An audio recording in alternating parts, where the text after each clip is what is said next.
छतावर कोणी आहे? ही भयंकर गोष्ट आहे बेगमपुराची. बेगमपुरा एक छोटस गाव होतं. गावामध्ये सरकारी बँकेची एक ब्रांच होती. सुधीर, बायको दिव्या आणि 7 वर्षांची मुलगी मायरा सोबत शहरातून बेगमपुराला शिफ्ट झाला होता. सुधीर बँक मॅनेजर होता. त्याची पोस्टिंग बेगमपुराला झाली होती. बँकेने सुधीरला एक जागा दिली जी फारच शांत ठिकाणी होती. पूर्ण घर पाहिल्यावर सुधीर, दिव्या आणि मायरा छतावर आले. किती छान मोकळी हवा आहे ना. हो ना, आणि टेरेस फारच मोठं आहे. इथे तू सगळे कपडे आरामात सुकवू शकतेस. आणि मी इथे खेळू सुद्धा शकते. मायराचं म्हणणं ऐकताच सुधीर आणि दिव्या हसू लागले. दुसऱ्या दिवशी सुधीर बँकेत निघून गेला आणि दिव्या घरातली कामं करू लागली. मायरा टीव्ही बघून बघून कंटाळली आणि वर छतावर गेली आणि एकटीच बसून छतावर राजा राणीचा खेळ खेळू लागली. मायराकडे भरपूर खेळणी होती, ज्याच्यामध्ये राजा राणी पासून छोटासा गॅस, चमचे, लाटणं सारं काही होतं. राजा राणीचं लग्न तर झालं. आता राणी राजासाठी जेवण बनवणार.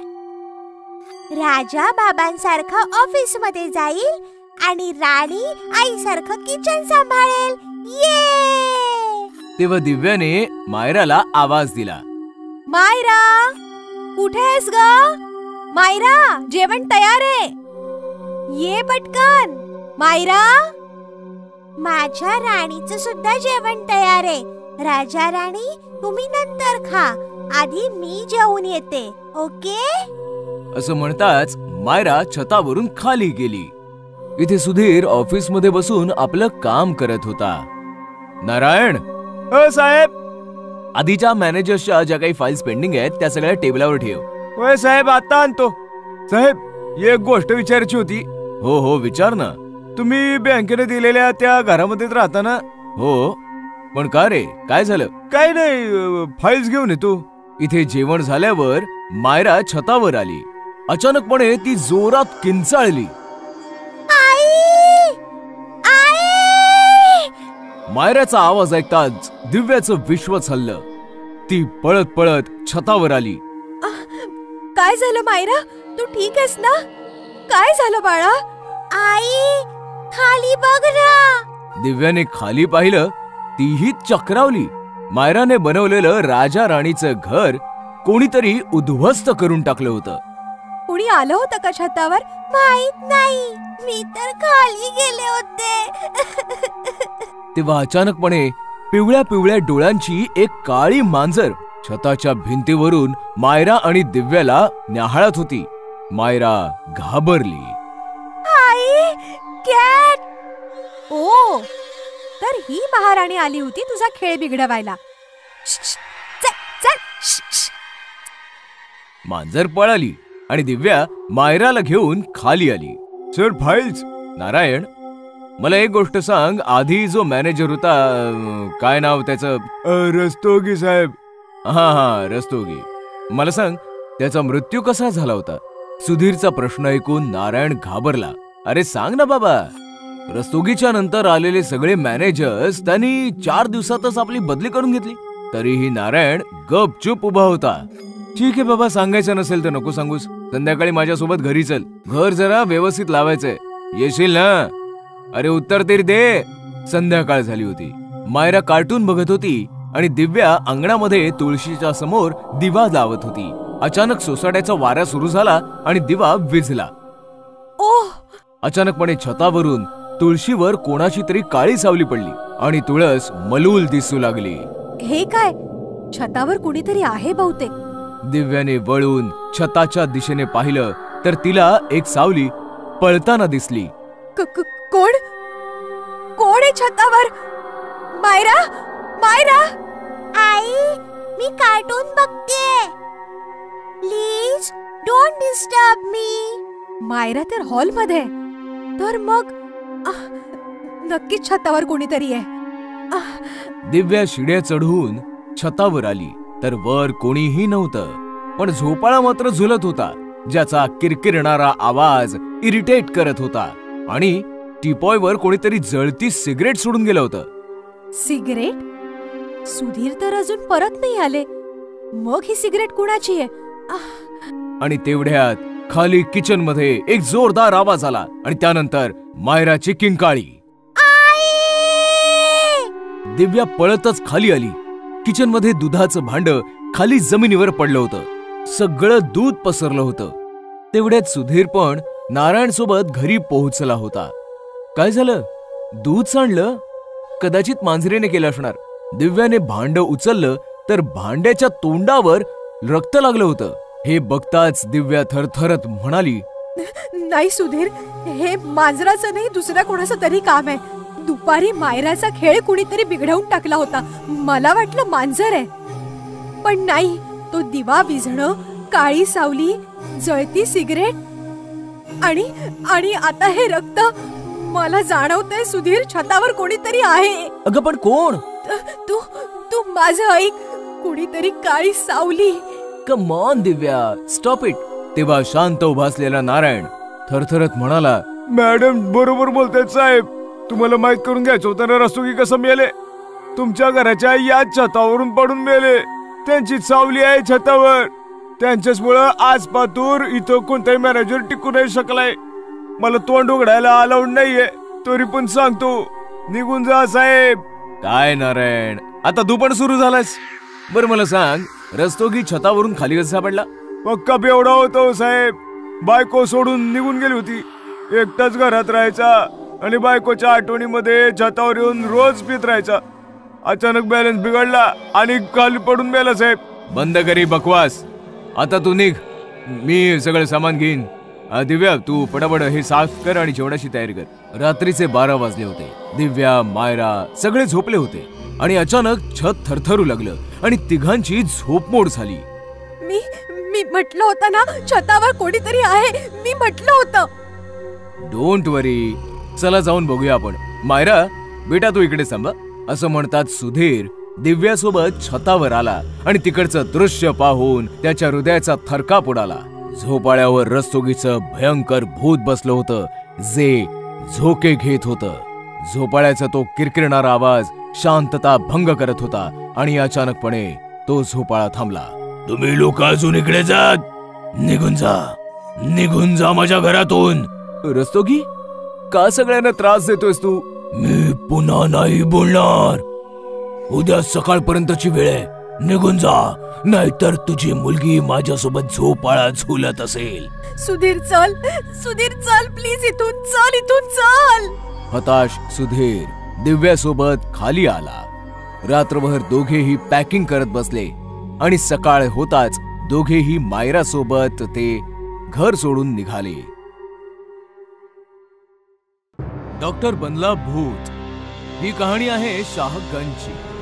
शाहगंजमध्ये संजीवनी नावाचं एक हॉस्पिटल होतं, जिथे शिरीष कुमार नावाचे फार प्रसिद्ध डॉक्टर होते. सर्वांचा खूपच छान इलाज करायचे. पण हॉस्पिटलची एक फार विचित्र गोष्ट होती. हॉस्पिटलमध्ये कुठल्याही पेशंटला ऍडमिट केलं जात नसे.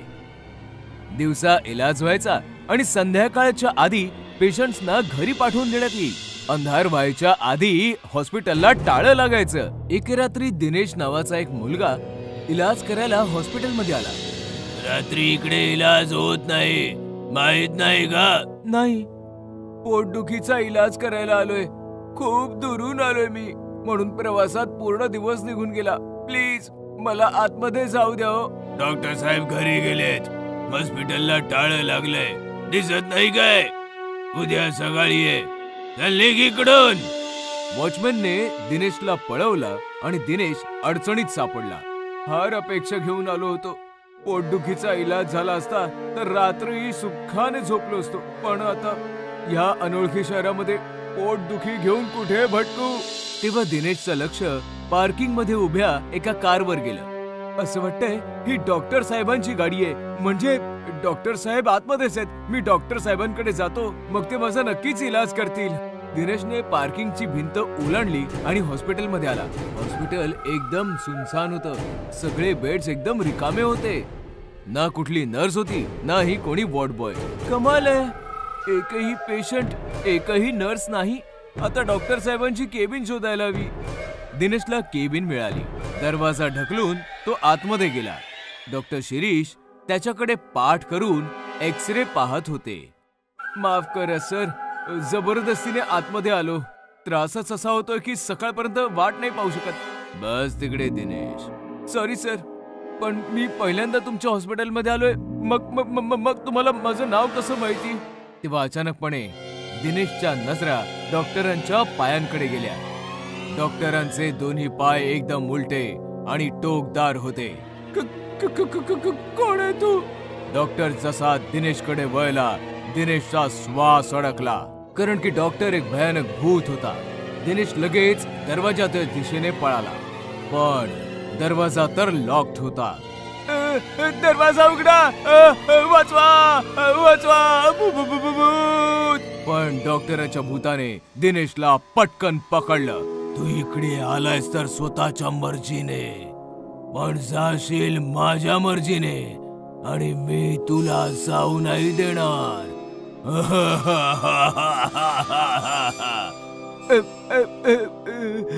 सॉरी सर, मी कोणाला काही नाही सांगणार. मी सरळ माझ्या गावी निघून जाईन. प्लीज सर, मला सोडा सर. पण भूताने काही ऐकलं नाही. त्याने दिनेशचं पोट जोरात दाबलं. दिनेश जनावरांसारखा ओरडू लागला. भूताने त्याची पकड अजून मजबूत केली आणि दिनेश ओरडत ओरडत मेला. हॉस्पिटलमध्ये अशा घटना आठवड्यातनं 1-2दा नक्कीच व्हायच्या. वॉचमॅनला धोका देऊन कोणी ना कोणी रात्री केबिन मध्ये इलाज करायला यायचं आणि भूतिया डॉक्टरची शिकार व्हायचं. आणि मग सकाळ व्हायच्या आधीच वॉचमन येऊन प्रेताला जागी ठेवायचं. सकाळी सगळं काही नॉर्मल व्हायचं. Doctor Shirish Kumar normal doctor सारखे पेशंट्सची इलाज करायचे. पण रात्रीचा अंधार होताच भयानक भूत व्हायचे. अखेर काय रहस्य होतं भूतिया डॉक्टरचं, याची 10 वर्षापूर्वीची एक कहाणी आहे. 10 वर्षांपूर्वी एके रात्री पाशा नावाचा किलर पोलिसांच्या गोळ्यांनी घायाळ होऊन संजीवनी हॉस्पिटलमध्ये आला. ए डॉक्टर, चल गोळ्या काढ.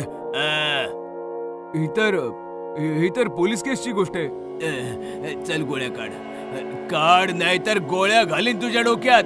बंदुकीच्या धाकाने पाशाने त्याचा इलाज केला आणि इलाज होताच डॉक्टरवर त्याची बंदूक साधली. अरे, मी तर इलाज केला ना.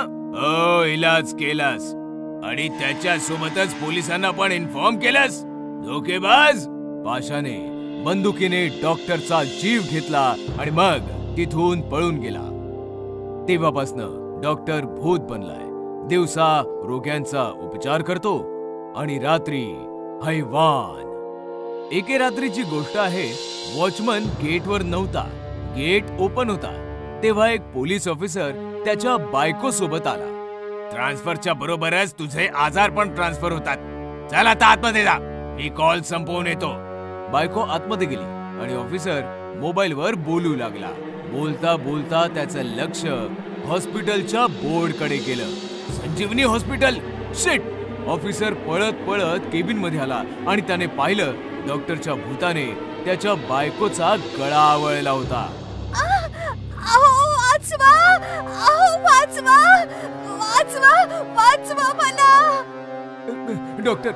डॉक्टर सोडा, ती माझी बायको आहे. मग तू कोणता मोठा MLS? थांब, तुझाही नंबर लवकर येईल.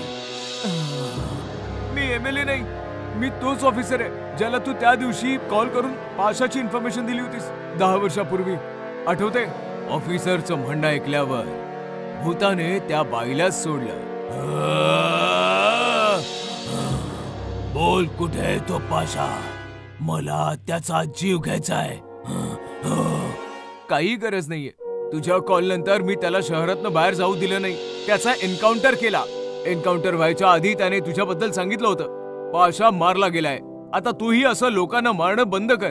ठीक आहे, मला पाशाला मारायचं होतं, पण हॉस्पिटलमध्ये कैद होतो. तू त्याला मारून माझा बदला पूर्ण केलायस आता मला या भूताचा अवताराचा त्याग करायचा आहे.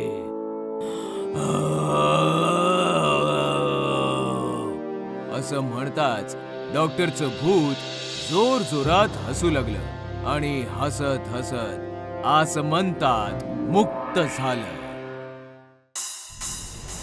IPLचं भूत. रात्रीचे 1:30 वाजले होते. IPL सुरू व्हायला अवघे काही तास उरले होते. जयपूर सुपर किंगचा कर्णधार रणधीर शर्मा ग्रँड हॉटेलच्या बेडवर घोरत झोपला होता. अचानक हॉटेलचे सर्व दिवे बंद झाले आणि कोणीतरी रडत रडत रणधीर शर्माच्या खोलीत शिरला. तो झोपलेल्या रणधीर शर्माला म्हणाला, मला टीम मधून काढून तू मला रडवलंस, माझ्यासोबत घाणेरडं राजकारण केलंस. बघ उद्याच्या सामन्यात मी तुला कसं रडवतो. असं म्हणत तो जोरात हसायला लागला. त्याच्या हसण्याने सारे हॉटेल हादरले. रणधीर शर्माने डोळे उघडून समोर पाहिलं तेव्हा त्याचे डोळे पांढरेच झाले. वाचवा वाचवा, कोणी आहे का? वाचवा वाचवा, मला वाचवा. दिवे येतात. रणधीर शर्माचा PA मनसुख तिवारी सुरक्षा रक्षकांसह रणधीरच्या खोलीत धावतो. काय झालं सर? तुम्ही का ओरडलात? ते तो परत आलाय. तो मला नाही सोडणार. मनसुख, तो परत आलाय. कोण सर? तुम्ही कशाबद्दल बोलताय सर? राकेश. काय सर? तो तर मेलाय. तुम्ही झोपायला जा, उद्या सामना आहे. मी डॉक्टरांना बोलवू का? मी उद्या मैदानात उतरणार नाही. मॅच रद्द करा. मनसुख, ती रद्द करा. सर, करोडोंचे नुकसान होईल. तुमचे करिअर संपेल. झोपा सर, काळजी करू नका. मी इथेच थांबतो. रणधीर शर्मा झोपायचा प्रयत्न करतो पण राकेशच्या विचारांमुळे त्याची झोप उडते. खरं तर राकेश खूप चांगला खेळाडू होता. भारताला विश्वचषक मिळवून देण्याची क्षमता त्याच्यातच होती. तो खेळायचा तेव्हा प्रेक्षकांचा श्वास रोखायचा. जणू राकेश हा दुसरा सचिनच. पण हे सर्व टीमचा कॅप्टन रणधीरला सहन नाही झाले. राकेशचा वेग पाहून रणधीरला त्याच्या पदाची चिंता वाटू लागली आणि त्याने आपली पोहोच आणि राजकारण वापरून राकेशला टीममधून बाहेर काढलं. अशा प्रकारे राकेशच्या करिअरला असा ब्रेक लागला की निराश होऊन त्याने आत्महत्या केली. सकाळ झाली. सामना सुरू झाला. स्टेडियम प्रेक्षकांनी खचाखच भरले आहे. संपूर्ण भारत श्वास रोखून टीव्ही समोर बसलं आणि रणधीर मैदानात उतरला. मग रणधीरची नजर समोरच्या टीम मधल्या एका मुलावर पडते. त्याला पाहून रणधीर एकदम विचारात पडतो. तीच नजर, तीच स्टाईल, कोण आहे हा? रणधीर समोरच्या टीमच्या कॅप्टनला विचारतो, अरे शर्मन, हा माणूस कोण आहे? यापूर्वी तर कधी नाही पाहिलं याला. तुमच्यासाठी हे आमचे एक सरप्राईज पॅकेज आहे. बघा कसा धुतो तुम्हाला ते. टॉस होतो. विरुद्ध संघ टॉस जिंकतो आणि ते प्रथम फलंदाजी करण्याचा निर्णय घेतात. विरुद्ध टीमचा तोच मुलगा बॅट घेऊन ओपनिंग करायला येतो आणि रणधीर बॉलिंग करायला खाली येतो. जेव्हा रणधीर पहिल्यांदा बॉल टाकतो तेव्हा तोच मुलगा अशा प्रकारे बॅट स्विंग करतो की तो बॉल वरती आकाशात उडून जातो आणि परत खाली येतच नाही. बॉल परत खाली न आल्यामुळे सगळ्यांनाच धक्का बसतो. तेव्हा तो मुलगा रणधीरकडे पाहून हसतो. तेच डोळे, तीच स्टाईल, तेच हसणं. असा फटका तर फक्त राकेशलाच मारता आला असता. मग अचानक रणधीरला त्या मुलामध्ये राकेशचे भूत दिसते आणि राकेश भयंकर घाबरतो. हा सामना थांबवा, तुम्हाला मारेल, मी नाही खेळणार. अरे हे काय, कॅप्टन रणधीर अचानक असा वैतागतो काय?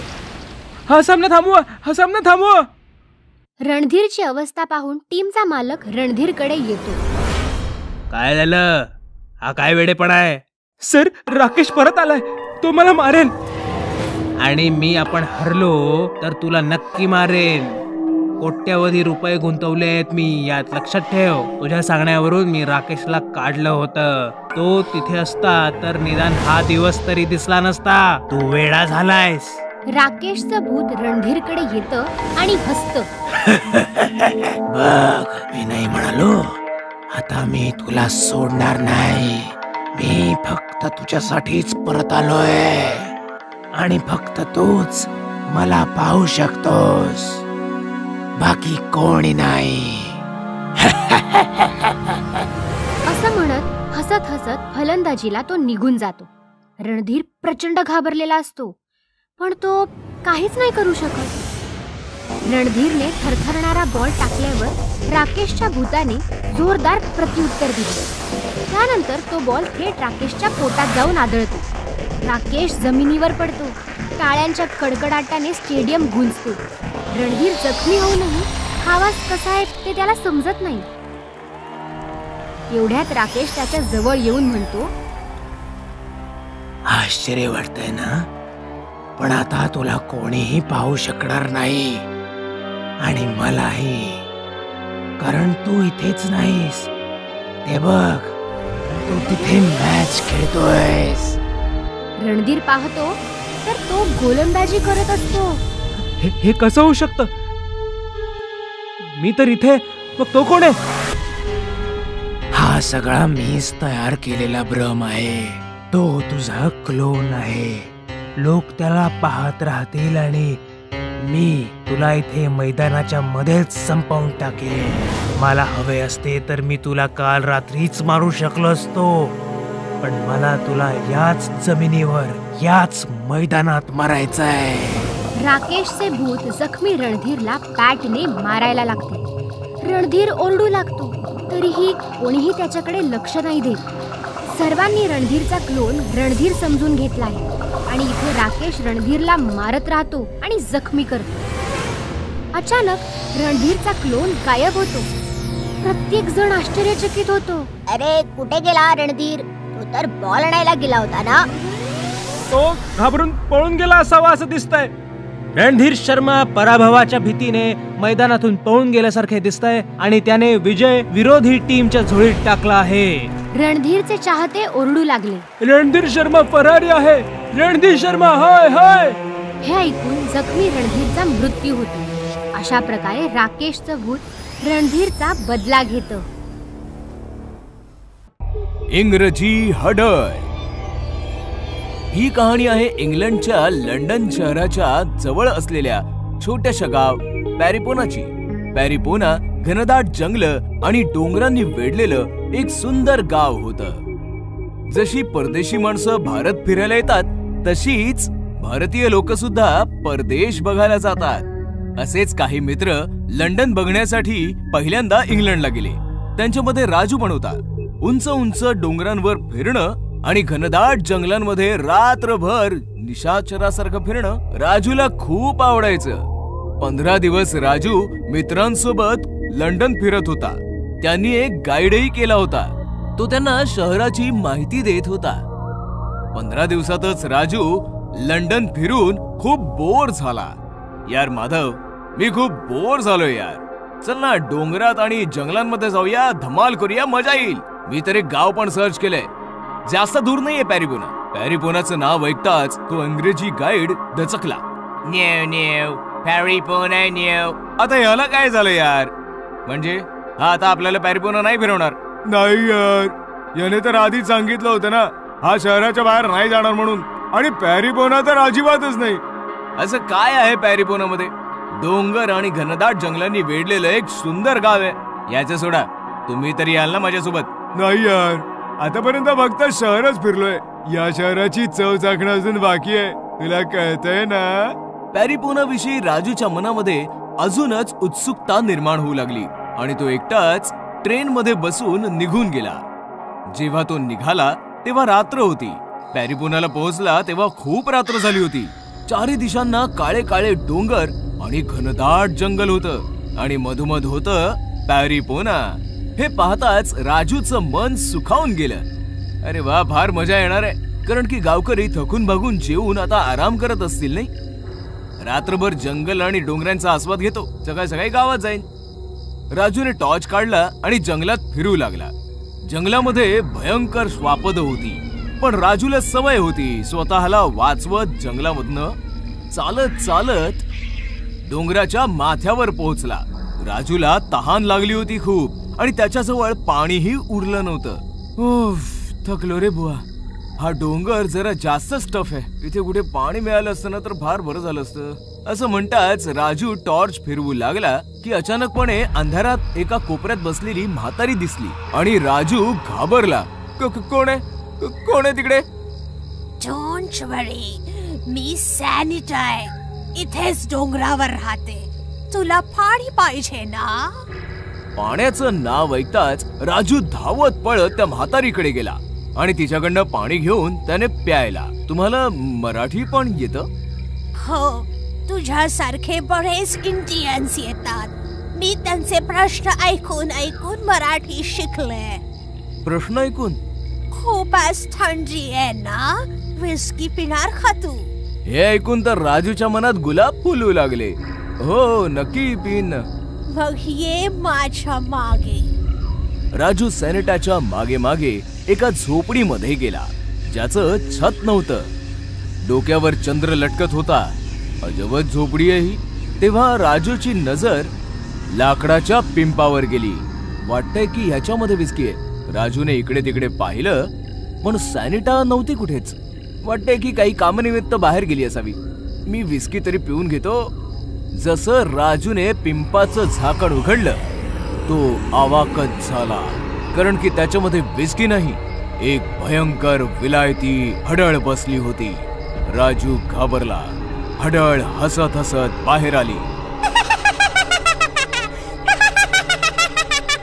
सॅनिटा, सॅनिटा. अरे वीड्या, मीच तर सॅनिटा आहे.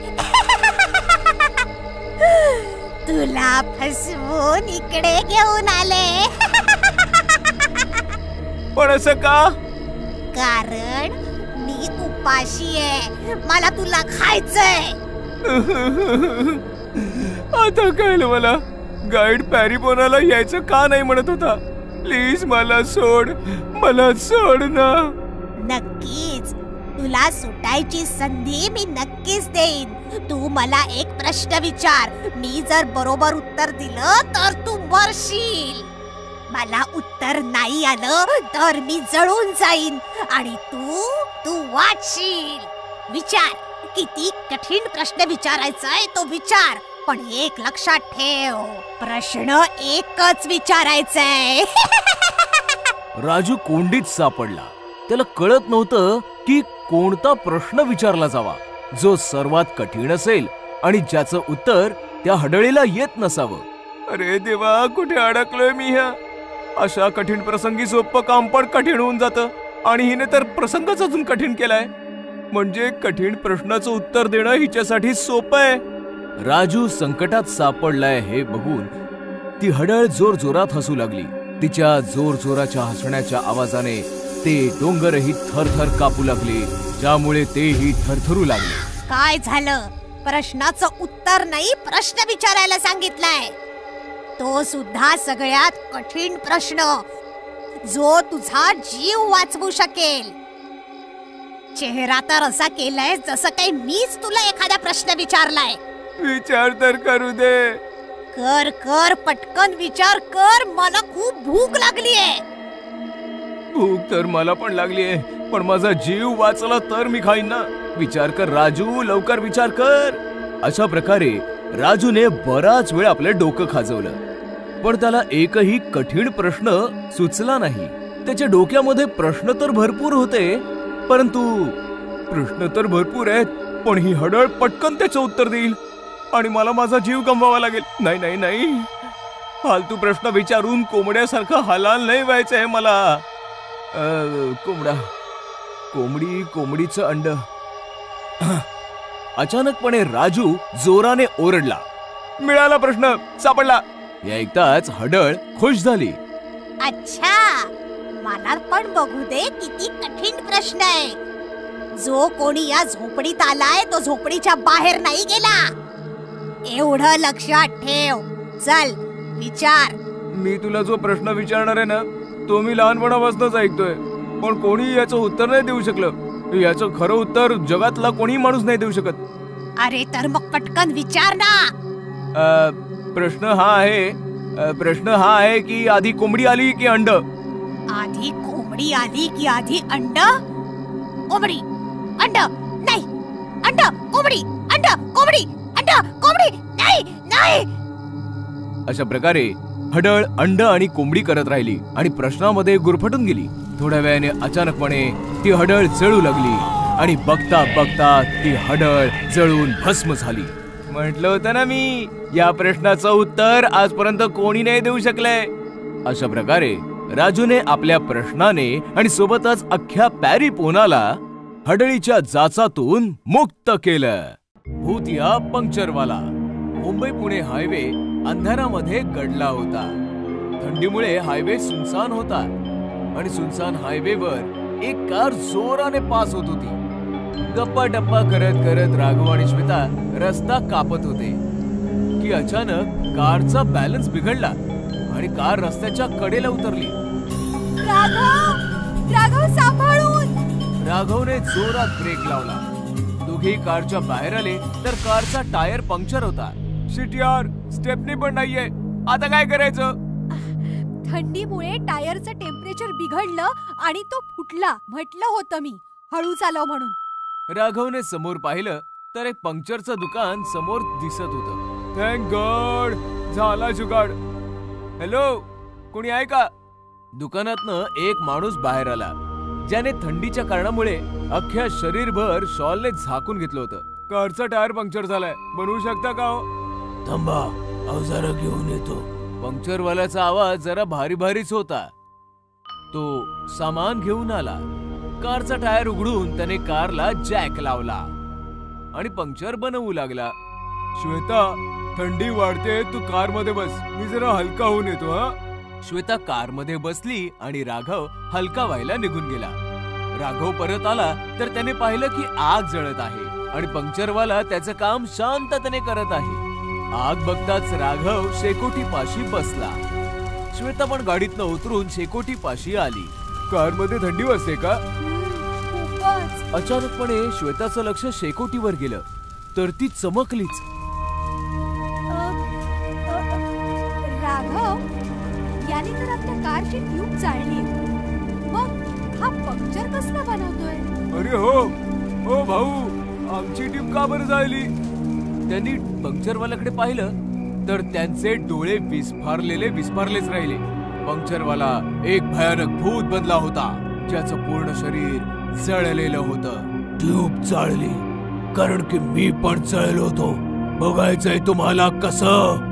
भूत श्वेता आणि राघवच्या जवळ आलं तर दोघांचे श्वास रोखले. भूताने जळती ट्यूब उचलली आणि दोघांच्या गळ्यामध्ये घातली. त्यामुळे दोघे जळताना तडफडून मेले.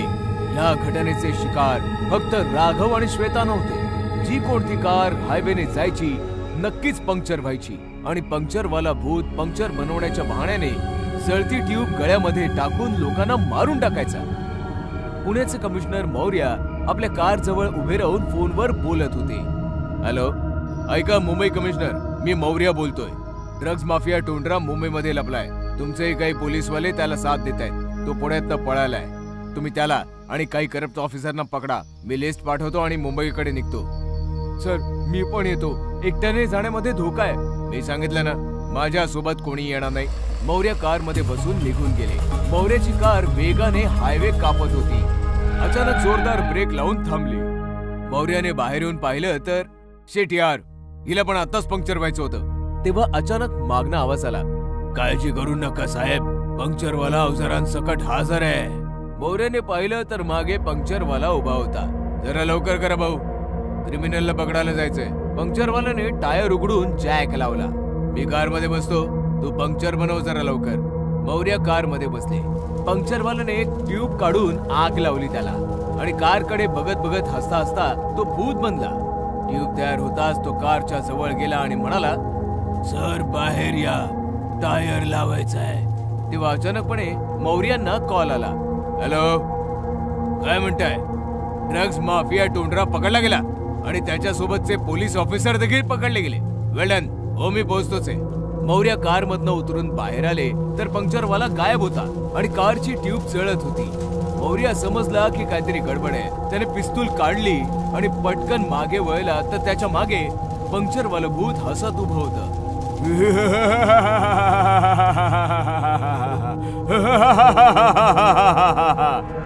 आहेस तू? घाबरू नका साहेब, मी तुम्हाला काही त्रास नाही देणार. माझा बदला पूर्ण झालाय. कसला बदला? टुंड्रा आणि करप्ट ऑफिसर पकडले गेले ना. हो, पण तुला हे सर्व कसं माहिती?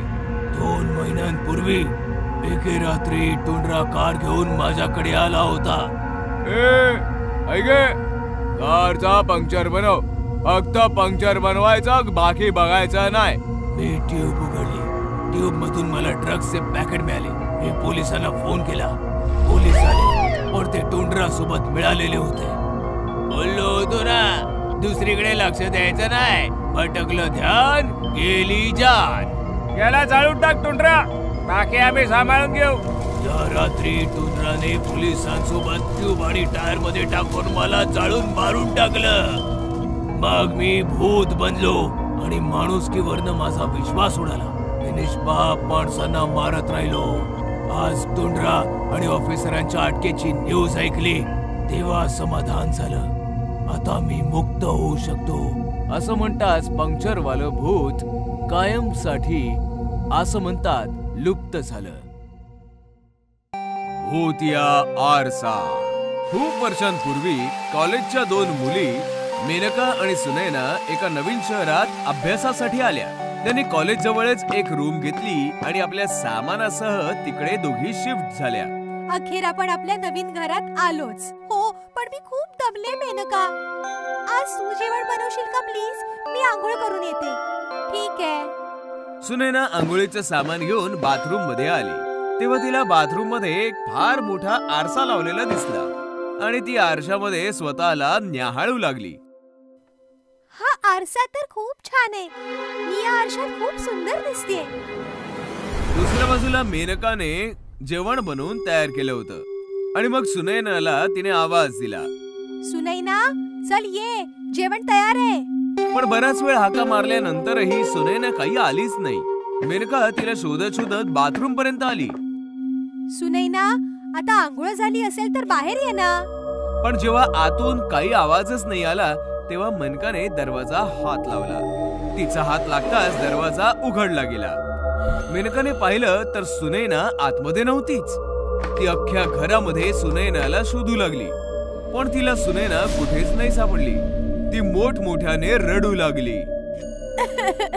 सुनैना, तू कुठे आहेस? तिच्या रडण्याचा आवाज ऐकून काही शेजारी जमा झाले. काय झालं? काय रडतेस तू? मी आजच माझ्या मैत्रिणी बरोबर इथे राहायला आले, पण माहित नाही सुनैना कुठे गेलीये. तू काळजी करू नकोस. चल आपण मिळून तिला शोधूया. तेव्हा अचानकपणे बाथरूम मधनं निघून सुनैना बाहेर येते. सुनैना, तू बाथरूम मध्ये होतीस? पण मी तर बाथरूम मध्ये सगळीकडे चेक केलं होतं. तुझ्याकडून काहीतरी चूक झाली असेल. मी तर बाथरूम मध्ये आंघोळ करत होते. चल जाऊ दे ते सगळं, आता जेवूया चल. मग जशा त्या जेवण जेवू लागल्या सुनैना जेवणावर तुटून पडली. ती अशा प्रकारे जेवण जेवत होती जणू काही वर्षानुवर्षे ती भुकेलीच आहे. सुनैना, अगं तू कसं जेवतेस? गप्पा बस, मी अशीच जेवते. तू अशी का बोलतेस? मला भीती वाटते. दुसऱ्या दिवशी मेनकाने सुनैनाला सांगितलं, सुनैना, माझी आंघोळ झालीये, आता तू करून घे. मला आंघोळ करायला नाही आवडत, म्हणून मला पुन्हा आंघोळ करायला सांगू नकोस.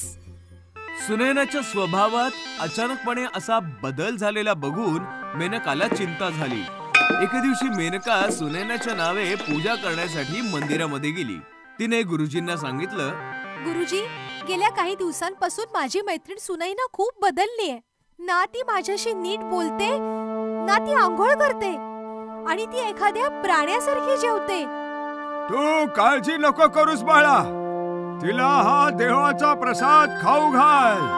ती नक्की ठीक होईल. प्रसाद घेऊन मेनका घरी आली. सुनैना, मी देवळातून तुझ्यासाठी प्रसाद आणलाय. हे म्हणताच जसा मेनकाने सुनैनाच्या हातामध्ये प्रसाद ठेवला, सुनैनाने प्रसादाला जमिनीवर फेकून दिलं आणि ती रागाने ओरडू लागली. मला नकोय तो प्रसाद. दूर हो माझ्यापासून. सुनैनाचे हावभाव आणि भयंकर आवाज ऐकून मेनका समजून गेली की काही ना काहीतरी गडबड आहे. ती शेजाऱ्यांकडे आली आणि त्यांना सर्व हकीकत सांगितली. त्यांना सोबत घेऊन आली. मला माहितीये तू सुनैना नाहीयेस. माझ्या मैत्रिणीच्या शरीरातून बाहेर पड, नाहीतर आम्ही तुला मारून टाकू. हे ऐकताच सुनैना घाबरून बाथरूम कडे पळाली. मेनका आणि बाकीचे सर्व तिचा पाठलाग करत बाथरूमच्या दिशेने गेले. मग अचानकपणे सुनैना तिच्या खऱ्या भूतिया रूपात आली आणि हसत हसत बाथरूम मध्ये लावलेल्या त्या आरशामध्ये गेली. तू तर भूत आहेस. अगदी बरोबर बोललीस. मी आरशाच्या दुनियेतली भूत आहे. प्लीज, आम्ही तुला काही नाही बोलणार. फक्त आम्हाला इतकंच सांग की सुनैना कुठे आहे. तिला तर मी कधीच मारून टाकलं होतं आणि तिच्या ऐवजी ती तुझ्या सोबत राहत होते. बघ तुझी मैत्रीण सुनैना. आपल्या मैत्रिणीला मेलेलं पाहून मेनकाला अतिशय दुःख झालं. पण ती त्या क्षणी काही करू शकत नव्हती. म्हणूनच ती गपचूप उभ्याने फक्त पाहत होती. अशा प्रकारे आरशाच्या दुनियेत गेलेली बाथरूमची भूतनी सुनैनाला मारून तिच्या सोबत घेऊन गेली. बऱ्याच वर्षांपूर्वी एक गाव होतं. त्या गावात फारच कमी मुली होत्या आणि ह्याच कारणामुळे त्या गावातील बऱ्याच मुलांची लग्न होऊ शकत नव्हती आणि ते सर्व ब्रह्मचारी होते. एका दिवशी त्या गावातील एका मुलाने मंगलने निश्चित केलं की तो दुसऱ्या गावात जाईल आणि तिथल्या एखाद्या मुलीला पसंत करून तिच्याशी लग्न करेल. आई, मी दुसऱ्या गावातून तुझ्यासाठी एक सुंदर अशी सून घेऊन येईन. मंगल दुसऱ्या गावाकडे निघाला खरा आणि चालता चालता तो एका घनदाट जंगलामध्ये पोहोचला. जर मी चांगल्या रस्त्याने गेलो तर मला दुसऱ्या गावात पोहोचेपर्यंत किमान 2 दिवस लागतील आणि मी जंगलाच्या रस्त्याने गेलो तर मी दुसऱ्या गावामध्ये एकाच दिवसामध्ये पोहोचेन. हा विचार करून त्याने जंगलाचा रस्ता धरला. मी त्या गावातल्या सर्वात सुंदर मुलीशी विवाह करेन. तो असा विचार करून चाललाच होता की त्याच्या समोर अचानकपणे एक सुंदर अशी मुलगी धावत पळत आली. मला वाचवा, ते लोक मला मारून टाकतील. कोण आहेस तू? माझं नाव मंजू आहे. मला वाचवा. तू काळजी करू नकोस, चल माझ्यासोबत. मंगलने मंजूला सोबत घेतलं आणि तिथे झाडाच्या मागे लपला. काही माणसं तिथे आली आणि बराच वेळ शोधल्यानंतर ती तिथनं निघून गेली. थँक्यू, तुम्ही माझा जीव वाचवलात. त्यांनी मला शहरातून उचलून आणलं होतं आणि मला जाळून माझा त्यांना बळी द्यायचा होता. तू काळजी करू नकोस, ये ना, मी तुला तुझ्या घरी सोडतो. पण माझ्या घरी कोणीही नाहीये. पण तुमचं नाव काय आहे? माझं नाव मंगल आहे आणि मी जवळच्याच एका गावात लग्नासाठी मुलगी शोधायला चाललोय. आणि मग मंगलने थोडा विचार केला आणि मग म्हणाला, काय तू माझ्याशी लग्न करायला तयार आहेस? तुम्ही माणूस म्हणून खूप चांगले आहात, म्हणूनच मी तुमच्याशी लग्न करायला तयार आहे. हे ऐकून मंगल फारच खुश झाला आणि तो मंजूला सोबत घेऊन त्याच्या घरी परतला. आई, मी तुझ्यासाठी सून घेऊन आलोय. देव जे करतो ते चांगलंच करतो. आणि मग फार धूमधडाक्यामध्ये मंगल आणि मंजूचं लग्न संपन्न झालं. लग्नाच्या दुसऱ्या दिवशीच ते दोघं हनीमून साठी नैनितालला गेले. अख्खा दिवस फिरल्यामुळे ते दोघं फार थकले. मंगल मंजूला म्हणाला, तू हॉटेलमध्ये जाऊन जरा आराम कर, मी बाजारातनं काही सामान घेऊन येतो. हा. मंजूने मान्य केलं. ती हॉटेलला परतली आणि मंगल बाजारात निघाला. काही वेळानंतर मंगल हॉटेलला परतला. पण जसा तो हॉटेलच्या रूम मध्ये परतला तो हैराण झाला. मंजू मोकळ्या केसांसोबत आरशा समोर बसली होती आणि आरशामध्ये तिचं हडळीचं भयानक रूप दिसत होतं. तू हडळेस? चला, आता तुला कळलेलंच आहे, तर आता मला लपून बसायची काहीच गरज नाहीये. नीट बघ जरा. हडळ, मी हडळ. माझं नाव मंजू नाही, मंजुलिका आहे. मंजुलिका हडळ. तू माझ्याशी खोटं का बोललीस? त्या दिवशी ते लोक मला जाळून मारून टाकणार होते, तेव्हा मी तुला पाहिलं आणि मी तुझ्याकडे मदत मागितली. आणि जेव्हा तू मला तुझ्याशी लग्न करण्याविषयी विचारलंस तेव्हा त्या लोकांच्या तावडीतून सुटण्यासाठी मी तुझ्याशी लग्न करायला तयार झाले. पण तू तर हडळ आहेस. मी हडळीशी लग्न कसं काय करू शकतो? अरे आपलं लग्न तर झालेलंय, आता तर फक्त हनीमून बाकी आहे. पण मी तुझ्यासोबत हनीमून कसा साजरा करू? हनीमून तर तुला करावाच लागेल, नाहीतर मी तुला मारून टाकेन. तुझ्याकडे उद्या सकाळपर्यंतचा वेळ आहे. नीट विचार कर, तुला माझ्या सोबत हनीमून करायचंय की मग मरायचंय? अरे आम्ही कुठे अडकलो? यापेक्षा तर मी गावातील इतर मुलांसारखाच ब्रह्मचारी राहिलो असतो. आता मी या हडळीपासनं कसा वाचणार? तेव्हा त्याला एक आयडिया सुचली. दुसऱ्या दिवशी सकाळी सकाळी त्या हडळीने त्याला विचारलं, मग तू काय ठरवलंस? मरायचंय की हनीमून करायचंय? मी तुझ्यासोबत हनीमून साजरा करायला तयार आहे. खरंच? हो. मंगल तिला हॉटेलपासून दूर एका टेकडीवर घेऊन गेला आणि तिला म्हणाला, तू तुझे डोळे बंद कर, मी तुझ्यासाठी एक गिफ्ट घेऊन आलोय. मला गिफ्ट्स खूप आवडतात. जसं हडळीने डोळे बंद केले, मंगलने पेट्रोलचा कॅन तिच्यावर उलटला. एका माचीची काडी जाळून तिला हडळीवर फेकली आणि हडळ आगीमध्ये जळू लागली. हे तू काय केलंस? काय केलंस तू? हे तुला मारून टाकलं. पण तुला हे कसं कळलं की जाळलं तर मी मरून जाईन?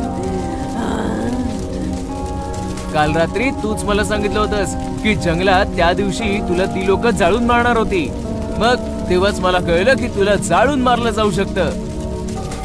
अशा प्रकारे मंगलने त्या हडळीला जाळून मारून टाकलं आणि हडळीच्या हनीमूनचा अंत झाला. क्रिमिनल भूत. एकेकाळी इन्स्पेक्टर ब्रिजेश हे अतिशय आश्वासक आणि धाडसी अधिकारी होते. ते मोठमोठ्या गुन्हेगारांचा सामना करत असे. एका रात्री त्यांचा सामना सायको किलर राकाशी झाला. ते त्याच्या मागे धावत होते आणि राकाही वेगाने धावत होता. पण ब्रिजेशने एक शॉर्टकट घेतला आणि पुढे येऊन राखाला गोळी मारली. मी तुला सोडणार नाही इन्स्पेक्टर. मी तुला आणि तुझ्या संपूर्ण कुटुंबाला ठार मारेन, असे सांगताच राकाचा मृत्यू होतो आणि त्याचा मृतदेह स्मशानभूमीत पुरला जातो. ब्रिजेशला शौर्याचं पदक दिलं जातं. त्यांच्या कुटुंबातील प्रत्येक जण खूप आनंदी आहे. तुम्ही दर महिन्याला एक पदक आणता. आता हे सगळे ठेवायचं कुठे ते तरी सांगा. अगं आई, बाबांच्या पदकासाठी एक नवीन खोली बांधूया. खोली नाही, दादा ज्या वेगाने पदक आणत आहे, पदकांसाठी आपल्याला नवीन घरच घ्यावं लागेल.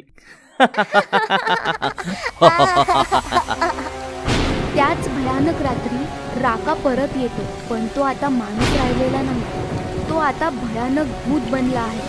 त्याचे लाल डोळे आणि टोकदार नखे पाहून कोणीही भीतीने थरथर कापू लागेल. मी म्हणालो होतो मी पुन्हा येईन इन्स्पेक्टर.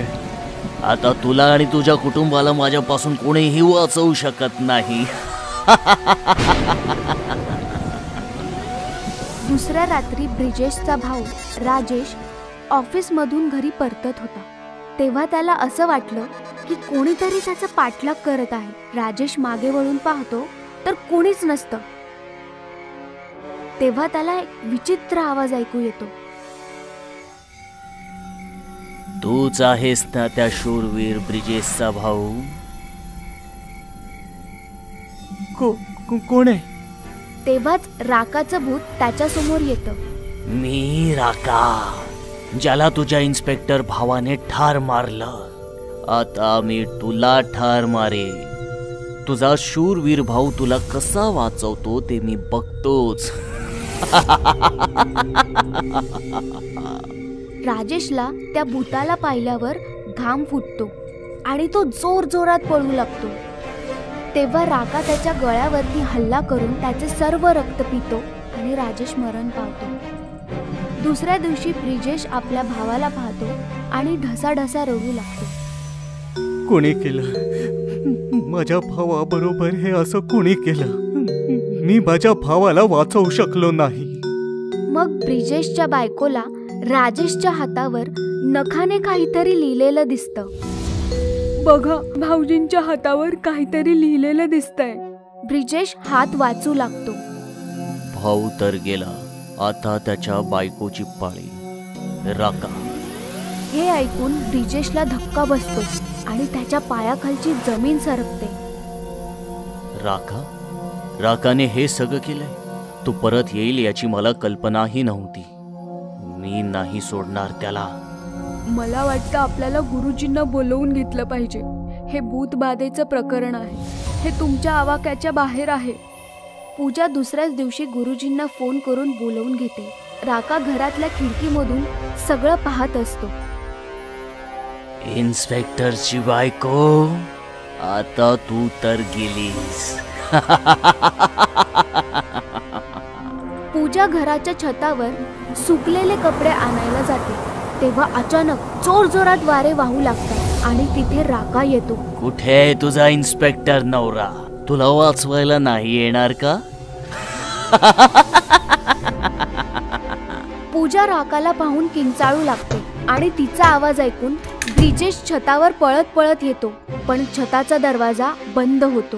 राका, तुझी दुश्मनी माझ्याशी आहे. हवं तर मला मार, पण माझ्या परिवाराला सोडून दे. येईल, तुझा देखील नंबर येईल, पण तुझ्या सुंदर बायकोला अजून थोडं सुंदर बनवू दे. पूजा घाबरून पळू लागते की तेव्हाच राका आपल्या नखांनी तिच्या चेहऱ्यावर हमला करतो. पूजाला चेहऱ्यावर झालेल्या जखमांमुळे ती जमिनीवर कोसळते आणि तडपून तडपून मरून जाते. अजून माझा बदला पूर्ण झालेला नाही. मी परत येईन इन्स्पेक्टर. दरवाजा उघडताच ब्रिजेश पूजाकडे येतो आणि रडू लागतो. तेव्हा तिथे गुरुजी येतात. ब्रिजेशचा मुलगा सुधीर राकाच्या भूताबद्दल गुरुजींना सगळं सांगू लागतो. ती एक दुष्ट आत्मा आहे. त्या आत्मेवर अंतिम संस्कार न झाल्यामुळे तिला मुक्ती पण नाही मिळाली. आपल्याला लवकरच तिच्या नावाची पूजा केली पाहिजे, जेणेकरून तिला लवकरात लवकर मुक्ती मिळेल. जे करायचे ते लवकरात लवकर करा गुरुजी. मी माझ्या बायकोला आणि भावाला तर गमावलंय, आता मी माझ्या मुलाला नाही गमावू शकत. गुरुजी मंत्र वाचू लागतात आणि त्या क्षणी राका तिथे येते. नाही, तुमची इतकी हिम्मत की तुम्ही लोक मला मुक्ती द्याल. मी तुम्हा तिघांना नाही सोडणार. राका सुधीर जवळ जातो आणि त्याचा गळा आवळतो. सुधीरचा जीव गुदमरू लागतो. तेव्हा गुरुजींनी दिलेलं गंगाजळ ब्रिजेश राकावर शिंपडतो आणि राकाचं मेलेलं शरीर जळू लागतं. हे काय केलंस तू? तेव्हा गुरुजी आपल्या पूजेचा शेवटचा मंत्र वाचतात आणि राकाची आत्मा हवेमध्ये विलीन होऊन जाते. माझा बदला अजून पूर्ण झाला नाही. आणि अशा प्रकारे राकाच्या आत्म्याला मुक्ती मिळते आणि ब्रिजेश आपल्या मुलाचा जीव वाचवतो. व्हॅलेंटाईन्स वाली रात्र. गोष्ट आहे कोकमपुरा शहरातली. सॅम नावाचा भारत जवान आणि हँडसम मुलगा ट्रेनने त्याच्या मावशीच्या शहरी कोकमपुराला येत होता. ट्रेन स्टेशनवर थांबताच मावशीने सॅमला तिच्या छातीशी कवटाळलं. पहिल्यांदाच माझ्या शहरात आलास, आता मी तुला कुठे जाऊ नाही देणार. काळजी करू नकोस मावशी, अख्खी फेब्रुवारी मी इकडेच एन्जॉय करेन. व्हॅलेंटाईनचा महिना आहे, तुझ्या शहरातून कुठल्या कुठल्या मुलीला नक्कीच पटून घेऊन जाईन. सॅमचं म्हणणं ऐकताच मावशी अचानकपणे दचकली. कोकमपुरामध्ये व्हॅलेंटाईन नाही साजरा होत सॅम. पण सॅमचं लक्ष कुठे वेगळीकडेच होतं. अचानकपणे त्याला चक्कर येऊ लागली. हे काय होतंय? काय झालं बाळा? असं वाटतंय ही जागा, हे शहर मी आधीही पाहिलंय. मला कळत नाही काय काय दिसू लागलंय. डोकं प्रचंड दुखतंय. सॅमचं म्हणणं ऐकताच मावशी हसू लागली. अरे वेड्या, आयुष्यात पहिल्यांदा आलास इथे. रात्रभर प्रवास झालाय ना तुझा, त्यामुळे झालंय असं. मग सॅम मावशी सोबत मावशीच्या घराकडे निघाला. दुसऱ्या दिवशी संध्याकाळी सॅमने मावशीच्या गॅरेज मध्ये एक बाईक बघितली आणि मावशीला आवाज दिला. मावशी. मावशी तिकडे आली तेव्हा सॅमने विचारलं, ही बाईक आशिष दादाची आहे ना? सॅमचं म्हणणं ऐकताच मावशी इमोशनल होऊन बोलली, हो, ही आशिषचीच बाईक आहे. माझा आशिष अगदी तुझ्यासारखाच दिसायचा. देवाने त्याला माझ्यापासून हिरावून नेलं. मावशी रडू लागली आणि सॅमही भावूक झाला. आशिषची बाईक घेऊन सॅम फिरत फिरत रोझी गार्डनला पोहोचला. कळत नाहीये असं का वाटतंय की या गार्डनची माझं जुनं नातं आहे. मला गार्डन मध्ये जाऊन बघायला पाहिजे. सॅम एंट्री गेटवर पोहोचला पण वॉचमनने त्याला तिकडे थांबवलं. नवीन आहेत काय? माहिती आहे ना व्हॅलेंटाईन संपेपर्यंत रोजी गार्डन उघडत नाही. सॅमने वॉचमन सोबत बरीच उज्जत घातली पण काही फायदा नाही झाला. सॅम परत बाईक पाशी आला आणि अचानकपणे त्याने पाहिलं बाईक मध्ये कोणीतरी गुलाब लावलं होतं. गुलाब बघताच सॅम खुश झाला. चला, इथे आल्याचा काहीतरी फायदा झाला. रात्रभर सॅम गुलाबाचा वास घेत विचार करत होता की हे गुलाब अखेर कोणी ठेवलं असावं. तेवढ्यात त्याला गुलाबामध्ये एक चिठ्ठी मिळाली. चिठ्ठीमध्ये लिहिलं होतं, सॅम, उद्या संध्याकाळी रोझी गार्डन मध्ये भेट.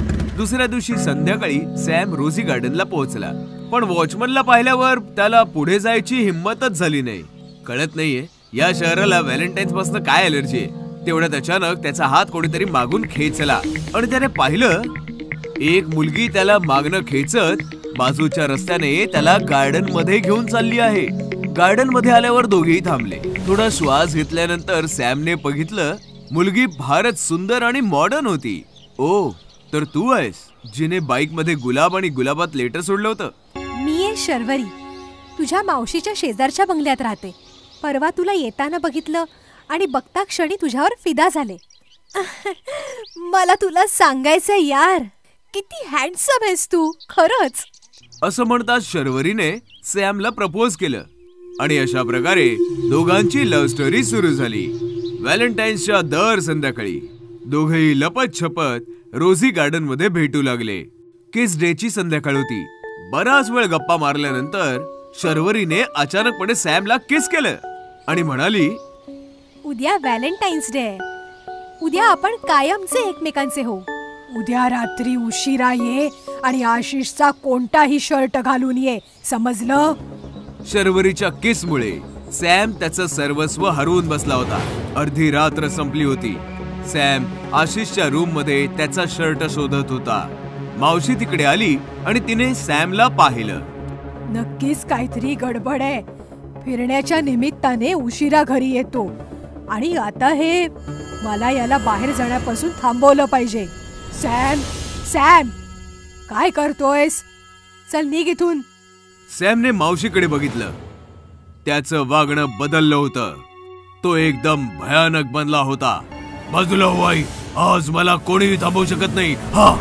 सॅमने मावशीला धक्का दिला आणि मावशी एका भिंतीवर जाऊन आदळली आणि बेशुद्ध पडली. आशिषचा एक शर्ट सॅमने घेतला आणि दरवाजा बंद करून मावशीला एका रूम मध्ये बंद केलं. व्हॅलेंटाईन्सची रात्र होती. सॅम आशिषचा शर्ट घालून गार्डन मध्ये शर्वरी सोबत बसला होता. तो आता पूर्णपणे नॉर्मल होता. मला हे सांग की तू आशिष दादाचा शर्ट का आणायला सांगितलास? कारण मी तुला माझ्या जगात घेऊन जायला आले आशिष. शर्वरी अचानकपणे भयानक भूतनी झाली. सॅम प्रचंड घाबरला होता. घाबरू नकोस आशिष, मी शर्वरी, तुझी प्रेमिका. आठव जरा, 20 वर्षांपूर्वीची ती व्हॅलेंटाईन्सची रात्र. आपण इथे दोघंच बसलो होतो. तेवढ्यात संस्कृती रक्षक बनून काही गुंड इथे आले आणि आपल्याला मारून टाकलं. तू तर सॅम बनून दुसरा जन्म घेतलास, पण मी तुझी वाट बघत राहिले. फक्त तुझी वाट पाहत राहिले. हे काय करतेस तू? हे कोण आहेस तू? शर्वरीच्या भूताने सॅमचे दोन्ही हात पकडले आणि त्याच्या कपाळावर किस केले. अचानकपणे सॅम शांत झाला. मग शर्वरीने सॅमला आलिंगन दिलं आणि तिच्या नखांनी त्याचा गळा चिरून त्याला मारून टाकलं. अशा प्रकारे शर्वरीने दुसरा जन्म घेणाऱ्या तिच्या व्हॅलेंटाईनला मारून व्हॅलेंटाईन्सच्या रात्रीच कायम साठी त्याला तिच्या जगात बोलावलं.